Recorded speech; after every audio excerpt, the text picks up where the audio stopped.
Des pianistes internationaux en Meuse, certains sont venus de Londres, d'autres de Cuba. Ils sont là pour le festival de musique So Classique.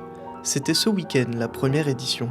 C'est le pianiste Denis Gravina qui a participé à la création de cet événement.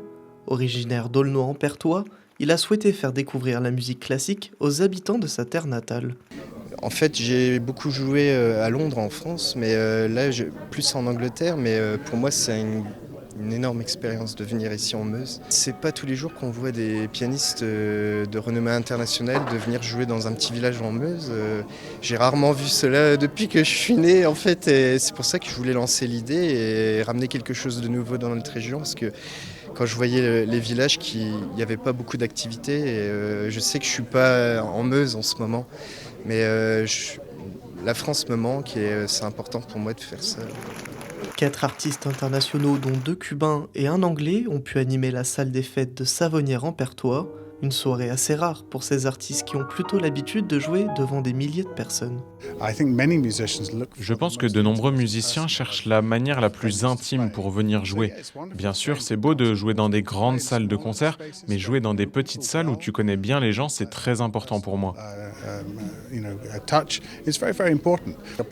Ça n'a pas trop d'importance si tu joues devant 10, 50, 100, 2000 personnes. Ce que tu veux vraiment jouer, c'est dans ton cœur.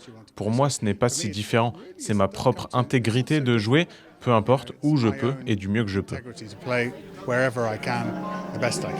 Au total, plus de 120 personnes se sont laissées emporter par les différentes mélodies.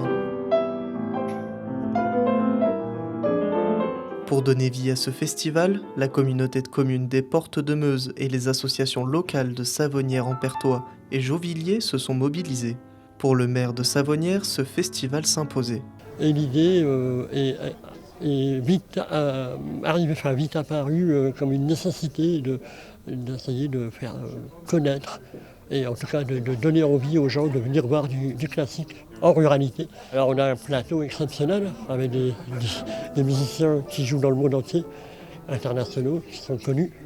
Et donc les avoir dans notre petit village, traverser la Manche pour venir ici, c'est tout simplement extraordinaire, quoi. L'année prochaine, une deuxième édition devrait voir le jour dans le sud de la Meuse, avec plus d'artistes et d'autres genres musicaux.